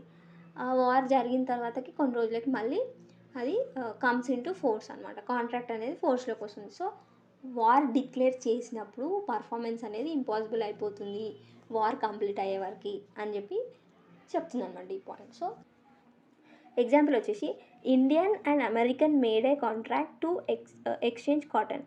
Suddenly war is declared, so the contract is dissolve, అంటే కాంట్రాక్ట్ అనేది ఎండ్ అయిపోతుంది. ఒకవేళ ఈ వార్ తర్వాతకి మళ్ళీ కాంట్రాక్ట్ ఫోర్స్లోకి వస్తుంది కదా, సో అప్పుడు మనము ఆ కాంట్రాక్ట్లో ఉన్న పర్ఫార్మెన్స్ చేస్తే అది ఎనిమీ కంట్రీకి హెల్ప్ చేస్తుంది అనుకోండి. సో అప్పుడు కూడా అది కాంట్రాక్ట్ అనేది వాయిడ్ అయిపోతుంది అనమాట, ఇన్వాలిడ్ అయిపోతుంది అండ్ పర్ఫార్మెన్స్ అనేది ఇంపాసిబుల్ అయిపోతుంది. So this is about the reasons for impossibility after the contract is made, and now we are going to discuss the exceptions. So మనము ఇంపాసిబిలిటీ వల్ల మనకి కాంట్రాక్ట్ అనేది డిశ్చార్జ్ అయిపోతుంది అని మనం చూసాం, అంటే ఎండ్ అయిపోతుంది అని మనం డిస్కస్ చేసాం కదా. సో కొన్ని ఎక్సెప్షన్స్ ఉన్నాయన్నమాట. So when contract is not discharge due to impossibility. So మనకి ఇంపాసిబిలిటీ వచ్చినా కానీ కొన్నిసార్లు కాంట్రాక్ట్ అనేది డిశ్చార్జ్ అవ్వదు. సో అంటే అవి ఎక్సెప్షన్స్ అనమాట. సో అవేంటో మనం ఇప్పుడు చూద్దాం. సో కొన్ని సిచ్యువేషన్స్లో ఇంపాసిబిలిటీ ఉన్నా కానీ మనకి ఆ కాంట్రాక్ట్ అనేది డిశ్చార్జ్ అంటే ఎండ్ అవ్వదు. సో ఆ సిచ్యువేషన్స్ ఏంటో మనం ఇప్పుడు చూద్దాం, ఆ కేసెస్ ఏంటో మనం ఇప్పుడు చూద్దాం. ఆ కేసెస్ని మనం ఎక్సెప్షన్స్ అని చెప్తాం అనమాట. సో ఫస్ట్ ఎక్సెప్షన్ వచ్చేసి difficulty of performance. Difficulty is not impossibility. So ఒక పని కష్టము అని అంటే అది ఇంపాసిబుల్ అని కాదు, అది చెయ్యలేరు అని కాదు అని చెప్తుంది. And difficulty does not leads to discharge of contract. So difficulty అని చెప్పేసి, కష్టం అని చెప్పేసి అది కాంట్రాక్ట్ని డిశ్చార్జ్ చేయడానికి హెల్ప్ఫుల్ ఉండదు అని చెప్పి చెప్తుంది. As a performance can be made by other means. So ఒక్క విధంగా ఆ పని చేయడం కష్టం అని అంటే ఇంకో వేలో మనం ఆ పని చేయొచ్చు కదా. సో అందుకనే డిఫికల్టీ ఆఫ్ పర్ఫార్మెన్స్ అనేది ఇంపాసిబిలిటీ కాదు అని చెప్పి మనకి ఈ పాయింట్ చెప్తుంది అనమాట. So this is first exception. So మనం ఇప్పుడు ఇది అర్థం చేసుకోవడానికి ఒక ఎగ్జాంపుల్ చూద్దాము. A offers to supply coal to B. So ఏమని ఆఫర్ చేశాడు బీకి, నేను నీకు కోల్ సప్లై చేస్తా అని ఆఫర్ చేశాడు. Okay, but due to some rules laid down by the government. So కొన్ని రూల్స్ అండ్ రెగ్యులేషన్స్ పెట్టింది గవర్నమెంట్. అందువల్ల ఏమైంది అని అంటే A is not able to supply coal from mines. So mines నుంచి అతను కోల్ని సప్లై చేయలేకపోతుండు. But he can buy from other and supply కదా. ఓకే, అది డిఫికల్టీయే కానీ వాళ్ళు పెట్టిన రూల్స్ అండ్ రెగ్యులేషన్స్ అన్నీ ఫాలో చేస్తూ కూడా వాళ్ళు కోల్ని తీసుకొని అమ్మొచ్చు కదా. అండ్ ఇంకొక విధంగా ఏంటి, వేరే వాళ్ళ దగ్గర నుంచి కోల్ కొనుక్కొని బీకి సప్లై చేయొచ్చు కదా. ఇది డిఫికల్టీయే కానీ ఇంపాసిబిలిటీ కాదు అని చెప్పి చెప్తుంది అనమాట. సో ఇక్కడ ఇంపాసిబిలిటీ అనేది లేదు కాబట్టి కాంట్రాక్ట్ కూడా డిశ్చార్జ్ అవ్వదు. So it is not impossibility అని చెప్పి చెప్తున్నాను. So this is about the first exception. And second exception వచ్చేసి కమర్షియల్ ఇంపాసిబిలిటీ అంటే ఏంటో మనం చూద్దాం. One can say that there is no profit by this contract, as I thought the prices may rise when I perform the contract, but they are not rising, so the performance is impossible. So commercial impossibility అంటే ఏంటి అని అంటే ఒక person ఏమని చెప్పొచ్చు అని అంటే, నాకు ఈ కాంట్రాక్ట్లోకి ఎంటర్ అవ్వడం వల్ల ప్రాఫిట్స్ ఏమి వస్తలేవు, కానీ నేను ఎందుకు ఎంటర్ అయ్యాను అని అంటే లైక్ నేను ఈ కాంట్రాక్ట్లో ఉన్న పర్ఫార్మెన్స్ చేసే టైంకి నేను ఇస్తానన్న గూడ్స్కి ప్రైస్ పెరగవచ్చు అనే ఇంటెన్షన్తో, అనే థాట్తో నేను కాంట్రాక్ట్లోకి ఎంటర్ అయ్యాను. కానీ ఇప్పుడు అది ప్రైజెస్ అనేవి ఇంక్రీజ్ అవ్వలేదు కాబట్టి సో నాకు ఏమీ ప్రాఫిట్స్ అనేవి లేవు, కాబట్టి నా పర్ఫార్మెన్స్ అనేది ఇంపాసిబుల్ అని చెప్పొద్దు. ఎందుకు అని చెప్పే ఛాన్సెస్ ఉన్నాయి, కానీ ఇది ఇంపాసిబిలిటీ కింద కన్సిడర్ చేయము. ఎందుకనంటే ఇది కమర్షియల్ ఇంపాసిబిలిటీ మాత్రమే, పర్ఫార్మెన్స్ ఇంపాసిబిలిటీ కాదు. కాబట్టి ఈ have to fulfil his obligation. ఒక పర్సన్ ఇట్లా చెప్పొచ్చు కానీ అట్లా చెప్పడానికి లేదు, అట్లా చెప్తే అది ఇంపాసిబిలిటీ కింద కన్సిడర్ చేయరు. So this is second exception to the second exception when contract is not discharge due to impossibility. So మనం ఇప్పుడు ఒక ఎగ్జాంపుల్ చూద్దాము. A thoughts that price of lemon will rise in 3 months. So 3 monthsలో lemons యొక్క prices అనేది పెరుగుతుంది అని చెప్పేసి థింక్ చేస్తున్నాడు A. And offer B that he will supply lemon at market price after 3 months. So 3 months తర్వాత మార్కెట్లో ఏ రేట్కి ఉంటుందో ఆ రేట్కి నేను నీకు లెమన్స్ ఇస్తా అని చెప్పేసి ఆఫర్ చేసిండు బీకి. Okay, but lemons price did not rise. So lemon price అనేది పెరగలేదు. Okay, now A can't say it is impossible to supply as he is not able to make profit. So A ఇప్పుడు ఏం చెప్పనీకు ఉండదు అని అంటే like నేను performance చేయడం impossible ఎందుకనంటే నాకు ప్రాఫిట్ వస్తలేదు అని చెప్పి చెప్పనీకు ఉండదు, ఎందుకంటే నువ్వు ఆల్రెడీ కాంట్రాక్ట్ చేసుకున్నావు. సో ఇది కమర్షియల్ ఇంపాసిబిలిటీయే తప్ప పర్ఫార్మెన్స్ ఇంపాసిబిలిటీ కాదు అని చెప్పి మనము చెప్పొచ్చు అనమాట. So this is about second case. And third exception వచ్చేసి impossibility due to the failure of the third person on whose work the promiser relied. Okay, ఇదేంటో మనం ఇప్పుడు చూద్దాం.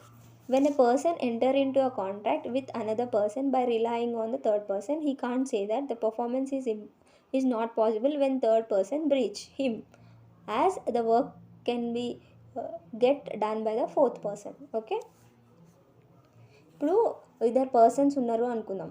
సో 2 parties టు ద కాంట్రాక్ట్లో 1 party థర్డ్ పార్టీని believe చేసి కాంట్రాక్ట్లోకి enter అయ్యాడు వేరే పర్సన్తో. ఓకే, అన్నప్పుడు థర్డ్ పర్సన్ ఈ పర్సన్ని బ్రీచ్ చేసినప్పుడు ఇతను నేను ఇంకా పాసిబుల్ చేయలేను, ఎందుకంటే అతను నన్ను బ్రీచ్ చేశాడు, అతను చెప్పిన పని అది ఇంపాసిబుల్ అని చెప్తున్నాడు కాబట్టి సో నేను కూడా చేయలేనని చెప్పడానికి ఉండదు. ఎందుకు అని అంటే కొన్ని కేసెస్లో ఆ థర్డ్ పర్సన్ కాకపోతే ఫోర్త్ పర్సన్ హెల్ప్ తీసుకొని మనము ఆ పని చేయనీకి ఉంటుంది. సో కాబట్టి ఈ విధంగా ఎప్పుడైతే ఇంపాసిబిలిటీ క్రియేట్ అవుతుందో అది ఇంపాసిబిలిటీ లాగా కన్సిడర్ చేయరు అని చెప్పి చెప్తున్నారు అనమాట. సో ఇప్పుడు మనం ఒక ఎగ్జాంపుల్ చూద్దాము. A has to pay ₹1000 to B. A బీకి ₹1000 పే చేయాలి. C is a debtor of A. So ఇక్కడ C is a debtor of A అంటే సి ఏకి పే చేయాలి, ఏ బీకి పే చేయాలి.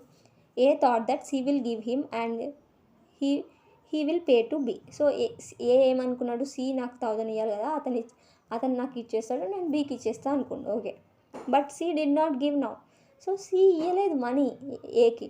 Now A can say that it is impossible to pay as A can borrow. So ఇప్పుడు A ఏం చెప్పొద్దు అని అంటే A cannot say that it is impossible to pay as A can borrow from D and pay to B. So ఇప్పుడు A ఏం చెప్పొద్దు అని అంటే లైక్ ఇప్పుడు నేను థర్డ్ పర్సన్ పైన బిలీవ్ చేసిన, అతను నాకు డబ్బులు ఇవ్వలేదు కాబట్టి నేను నీకు ఇవ్వలేను, ఇవ్వడం ఇంపాసిబుల్ అని చెప్పి బీకి చెప్పొద్దు. ఎందుకంటే ఇతను ఇప్పుడు డి దగ్గర నుంచి తీసుకొని బీకి పే చేయడానికి ఉంటుంది కదా. సో అందుకనే ఇట్లాంటి ఇంపాసిబిలిటీస్ ఎప్పుడైతే క్రియేట్ అవుతాయో థర్డ్ పర్సన్ బ్రీచ్ వల్ల ఎప్పుడైతే ఒక ఇంపాసిబిలిటీ క్రియేట్ అవుతుందో సో కొన్ని కేసెస్లో ఏమవుతుంది అని అంటే లైక్ ఫోర్త్ పర్సన్ని యూస్ చేసుకొని కూడా మనం ఆ పర్ఫార్మెన్స్ చేయడానికి ఉంటుంది కాబట్టి సో అది ఇంపాసిబిలిటీ లాగా కన్సిడర్ చేయరు. అట్లా ఇంపాసిబిలిటీ వస్తే ఆ యొక్క కాంట్రాక్ట్ కూడా మనకి డిశ్చార్జ్ అవ్వదు. So this is about the third exception. Fourth exception వచ్చేసి సెల్ఫ్ ఇండ్యూస్డ్ ఇంపాసిబిలిటీ. సో అంటే ఏంటో మనం ఇప్పుడు చూద్దాం. When the impossibility is created by the promissory it self, it is not impossibility. He is bond to perform his obligations as a contract can B discharge. So ఇప్పుడు promissory ఉన్నారు అనుకుందాం. Okay, అతనే కావాలని కొన్ని బ్యారియర్స్ క్రియేట్ చేసి ఆ పర్ఫార్మెన్స్ని impossible లాగా చిత్రీకరించాలి అని చూశాడు అనుకోండి. సో అది అసలుకి ఇంపాసిబిలిటీయే కాదు, యాక్చువల్లీ అతనే కావాలని ఇంపాసిబిలిటీ క్రియేట్ చేసుకున్నాడు అక్కడ. సో కాబట్టి అతని తర్వాత అయినా కానీ ఆ పర్ఫార్మెన్స్ అనేది చేయాల్సి ఉంటుంది, అప్పుడు కాంట్రాక్ట్ అనేది డిశ్చార్జ్ అవ్వదు అని చెప్పి మనకి ఈ పాయింట్ చెప్తుంది అనమాట. ఓకే, సో ఫర్ ఎగ్జాంపుల్ ఇప్పుడు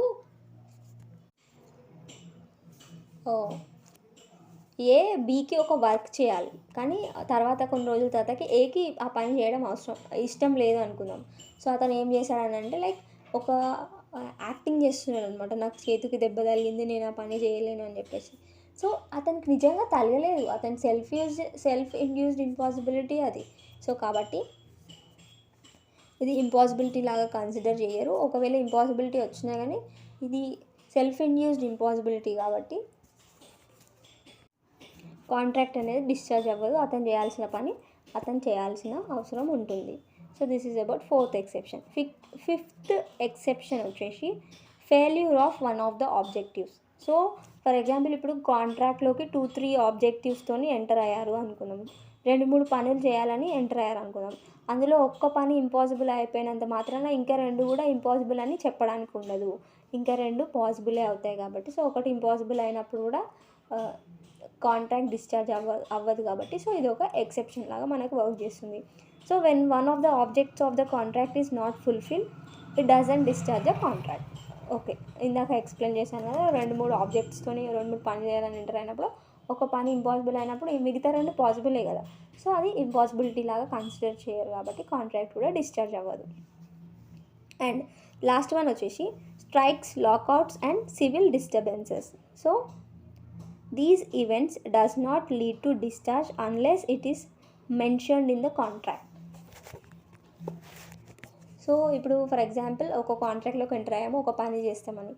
కొన్ని స్ట్రైక్స్ వల్ల, లాకౌట్స్ వల్ల, సివిల్ డిస్టర్బెన్సెస్ వల్ల మనము ఇట్లా చెప్పడానికి ఉండదు అనమాట. సో స్ట్రైక్ అవుతుంది, లాకౌట్ అవుతుంది, ఇప్పుడు నేను చేయలేను, పర్ఫార్మెన్స్ అనేది అస్సలు చేయలేను అని చెప్పి చెప్పడానికి ఉండదు. ఎందుకనంటే చెప్పడానికి ఉంటుంది. ఎప్పుడు ఉంటుంది అని అంటే మనము ఇట్లా కాంట్రాక్ట్లో మెన్షన్ చేయాలన్నమాట. ఇట్లా స్ట్రైక్స్, లాకౌట్స్, సివిల్ డిస్టర్బెన్సెస్ వచ్చినప్పుడు పర్ఫార్మెన్స్ అనేది ఇంపాసిబుల్ అని మనం కన్సిడర్ చేయాలని చెప్పేసి మనము కాంట్రాక్ట్ చేసుకున్నప్పుడే మనం క్లియర్గా మెన్షన్ చేయాలి. అట్లా మెన్షన్ చేయలేనప్పుడు ఈ స్ట్రైక్స్, లాకౌట్స్, సివిల్ డిస్టర్బెన్సెస్ ఉన్నప్పుడు కూడా పర్ఫార్మెన్స్ అనేది ఇంపాసిబుల్ అయినా కానీ అది కాంట్రాక్ట్ అనేది డిశ్చార్జ్ అవ్వదు.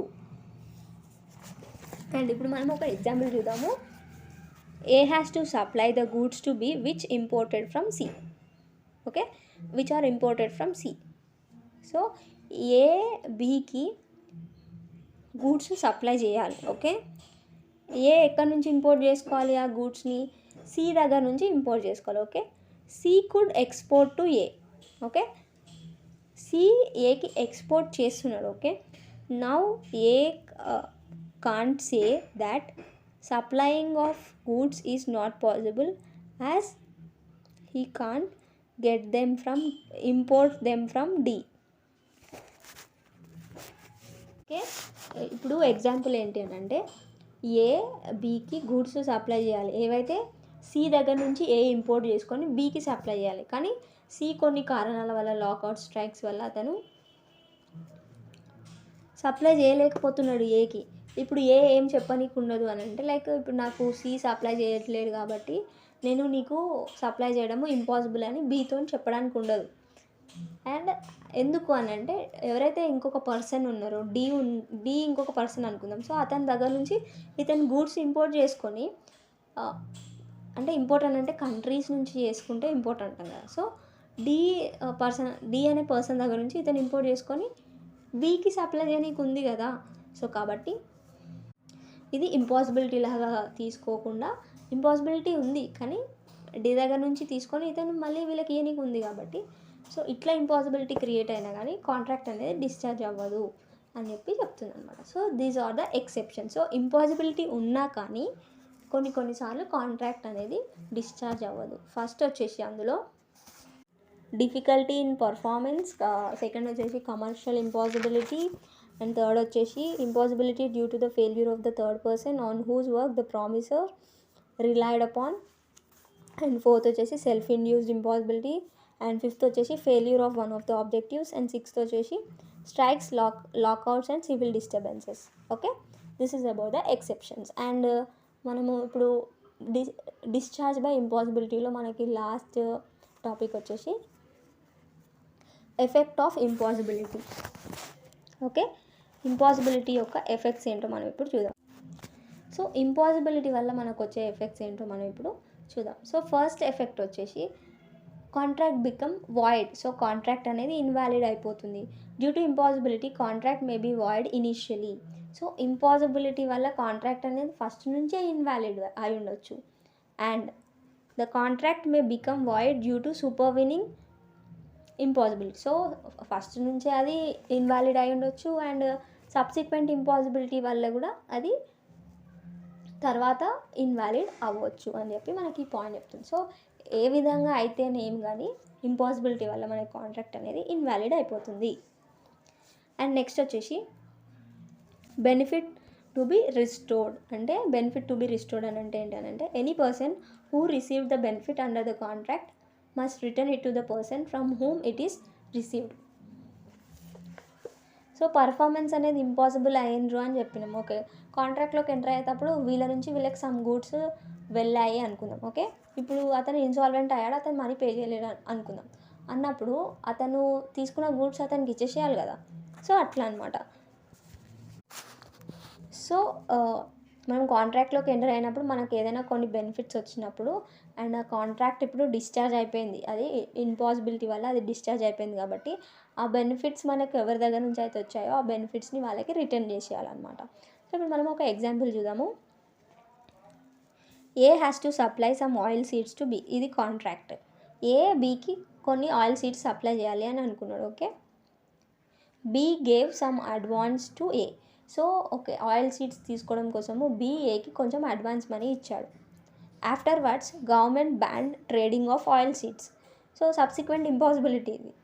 సో ఆయిల్ సీడ్స్ ట్రేడ్ చేయడం అనేది బ్యాన్ చేసింది గవర్నమెంట్. ఓకే, నా ఏకి కొంచెం అడ్వాన్స్ ఇచ్చాడు కదా బి, ఆ యొక్క అడ్వాన్స్ని బీకి రిటర్న్ చేసేసేయాలన్నమాట. సో ఇది ఒక బెనిఫిట్, అడ్వాన్స్ ఇతనికి వచ్చింది కాబట్టి, సో అది బీకి ఏ రిటర్న్ చేసేసేయాలన్నమాట. So this is about benefit to be restored. Next, compensation for the non performance. Okay, benefits వస్తే ఇచ్చేసారు కదా, మరి లాసెస్ వస్తే కాంపెన్సేషన్ అడగాలి కదా. సో అదే ఈ పాయింట్ చెప్తుంది. Okay, compensation for the non performance. when a party enters into a contract knowing that it is impossible or going to be impossible, where as another party doesn't know. So కాంట్రాక్ట్లోకి enter అవుతారు, ఇద్దరు parties ఉన్నారు అనుకుందాం. So అందులో ఒక పార్టీకి కాంట్రాక్ట్లోకి enter అయ్యేటప్పుడే తెలుసు ఆ పర్ఫార్మెన్స్ అనేది ఇంపాసిబుల్ లేదా తర్వాత ఇది ఇంపాసిబుల్ కాబోతుంది అని అతనికి తెలుసు, అయినా కానీ కాంట్రాక్ట్లోకి ఎంటర్ అయ్యారు అనుకుందాం. Okay, the person who know the impossibility has to pay the compensation for wasting the time of the another party to the contract. So ఎవరికైతే ఇంపాసిబుల్ అయ్యబోతుందో, ఇది ఇంపాసిబుల్ అని తెలుసు అయినా కానీ కాంట్రాక్ట్లోకి ఎంటర్ అయ్యారు, వేరే కాంట్రాక్ట్లోకి ఎంటర్ అవ్వడం వల్ల వేరే పర్సన్ టైం వేస్ట్ చేసినట్టే కదా మనం. సో ఎవరికైతే తెలిసి కూడా కాంట్రాక్ట్లోకి ఎంటర్ అయ్యారో అతను కాంపెన్సేషన్ అని అంటే అప్పుడు కాంపెన్సేషన్ అనేది వేరే పార్టీకి పే చేయాలి. ఎవరి టైం అయితే వేస్ట్ చేశారో వాళ్ళకి కాంపెన్సేషన్ అనేది పే చేయాలన్నమాట. ఇప్పుడు మనం ఒక ఎగ్జాంపుల్ చూద్దాము. A has to supply oil seeds to B. ఇందాక చూసిన ఎగ్జాంపులే. He know that it is going to be ban. So ఒకవేళ ఫర్ ఎగ్జాంపుల్ ఏకి తెలుసు అనుకుందాం, ఇప్పుడు గవర్నమెంట్ బ్యాన్ చేస్తుంది అని చెప్పేసి, నెక్స్ట్ మంత్ బ్యాన్ చేయబోతుంది అని చెప్పేసి ఏకి తెలుసు, అయినా కానీ ఏ బీతోని కాంట్రాక్ట్లోకి ఎంటర్ అయ్యాడు. Okay, A wasted B's time even though he knew the fact. A has to pay the compensation to B. So fact తెలుసు, ఇంపాసిబుల్ అయ్యబోతుందని తెలిసినాక కూడా అతను ఎంటర్ అయ్యాడు కాబట్టి, బీ టైం వేస్ట్ చేశాడు కాబట్టి, సో ఏ బీకి కాంపెన్సేషన్ పే చేయాలి. So this is about the effects of impossibility. So first వచ్చేసి కాంట్రాక్ట్ అనేది వాయిడ్ అవుతుంది. బెనిఫిట్ టు బి రిస్టోర్డ్ అంటే ఏదైనా బెనిఫిట్స్ వస్తే ఎవరి దగ్గర నుంచి అయితే బెనిఫిట్స్ వచ్చాయో వాళ్ళకి ఇచ్చేసేయాలి, అండ్ ఏదైనా లాసెస్ వస్తే కాంపెన్సేషన్ కూడా పే చేయాలన్నమాట. So this is about the effects. So with this we have completed the discharge of a contract by the impossibility of performance. So మీకు like all modes of discharge ఒకటే క్వశ్చన్లో, long క్వశ్చన్లో అడిగితే మనము అన్ని modes of discharge రాయాలి కాబట్టి మీరు ఫిఫ్త్ ఇంపాసిబిలిటీ రాసేటప్పుడు only types of impossibility, initial and subsequent impossibility అంతవరకు రాస్తే చాలు. ఇంకా ఇవన్నీ ఎఫెక్ట్స్, రీజన్స్ ఇవన్నీ రాయొద్దు. ఓకే, అదే మనకి ఓన్లీ లాంగ్లో డిశ్చార్జ్ బై ఇంపాసిబిలిటీ మాత్రమే రాయమంటే ఎక్సెప్షన్స్ గుర్తుంటే ఎక్సెప్షన్స్ కూడా రాయొచ్చు అనమాట. So this is about impossibility. And last వచ్చేసి and now last mode of discharge of a contract వచ్చేసి discharge by lapse of time. So ఇదేంటో మనం ఇప్పుడు చూద్దాం. A contract is discharged by lapse of time. After lapse of time, no legal action can be taken against the party who have breached. So అంటే ఏంటి అంటే like ఇప్పుడు contract for specified period of టైంకి ఉంది అనుకుందాం. Okay, కాంట్రాక్ట్లో ఉన్న పని ఒక పార్టీ చేయకపోతే with in some specified period of time, ఇప్పుడు 1 year లోపు పని చేయాలని ఒప్పుకున్నాం, అండ్ ఆ 1 year తర్వాత కొంచెం టైం ఉంటుందన్నమాట. ఆ టైం లోపే వీళ్ళు యాక్షన్ తీసుకోవాలి. వీళ్ళు చీటింగ్ చేసినందుకు, వీళ్ళు బ్రీచ్ చేసినందుకు ఆ టైం లోపే వీళ్ళు యాక్షన్ తీసుకోవాలి. అప్పుడే అది వ్యాలిడ్ యాక్షన్ అవుతుంది. లేకపోతే ఆ టైం అయిపోయిన తర్వాతకి మీరు మళ్ళీ వీళ్ళు బ్రీచ్ చేశారు అని వచ్చి చెప్తే అది లీగల్ యాక్షన్ తీసుకోనికి ఛాన్స్ ఉండదు అని చెప్పి పాయింట్ చెప్తుంది అనమాట. సో ఈ విధంగా ఆ కాంట్రాక్ట్ కూడా డిశ్చార్జ్ అయిపోతుంది ల్యాప్స్ ఆఫ్ టైం వల్ల. సో విత్ ఇన్ టైమే మనము ఎప్పుడైనా కానీ మనము యాక్షన్ తీసుకోవాలని చెప్పి ఈ పాయింట్ చెప్తుంది. అలాగే ఇప్పుడు మనం ఒక ఎగ్జాంపుల్ చూద్దాము. B has to pay ₹1 lakh within 3 years he has to return. Okay, B ₹1 lakh pay చేయాలి అనుకుందాం. Okay, done. Within 3 years pay చేయాలి. He did not return and A did not say anything. So okay, కొంచెం time లిమిట్కి వాళ్ళు అప్పు తీసుకున్నాడు BA దగ్గర నుంచి అనుకుందాం. ఓకే. కానీ అతను పే చేయలేదు. పే చేయకపోయినా గానీ టైమ్ లిమిట్ పెట్టుకున్నారు అనుకుందాం. For example 3 years time limit పెట్టుకున్నారు అనుకుందాం. సో, ఆ 3 ఇయర్స్ తర్వాత కూడా అతను ఏమనలేదు పే చేయకపోయినా గానీ. బీని ఏమనలేదు. మళ్ళీ 3 ఇయర్స్‌లోపు పే చేయాలి. ఇంకొక 3 ఇయర్స్ లోపు ఇతను ఏం యాక్షన్ తీసుకోకపోతే అంటే 6 ఇయర్స్ అయితుందక్కడ. సో, ఈ 3 ఇయర్స్ ప్లస్ ఇంకొక 3 ఇయర్స్ లోపు అతను ఏ యాక్షన్ తీసుకోకపోతే అప్పుడు మళ్ళీ ఇంకా 6 ఇయర్స్ అయిపోయిన తర్వాతకి అతను ఇంకా ఏ యాక్షన్ తీసుకోనీకి ఉండదు. సో, వీళ్ళిద్దరి మధ్యలో కాంట్రాక్ట్ అనేది డిశ్చార్జ్ అయిపోతుంది అని చెప్పి ఈ point చెప్తుందనమాట.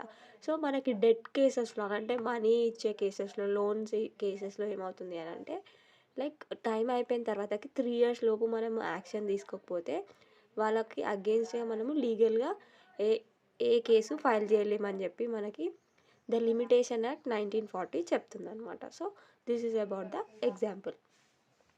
So, this is all about the sixth mode of discharge of contract, that is discharge by lapse of time. So, with this, we have completed all 6 modes by which we can discharge a contract, and we have even completed the chapter of discharge of contract. And I hope that you are clear with the concept. And if you have liked my explanation, please like, share, and subscribe. Thanks for watching.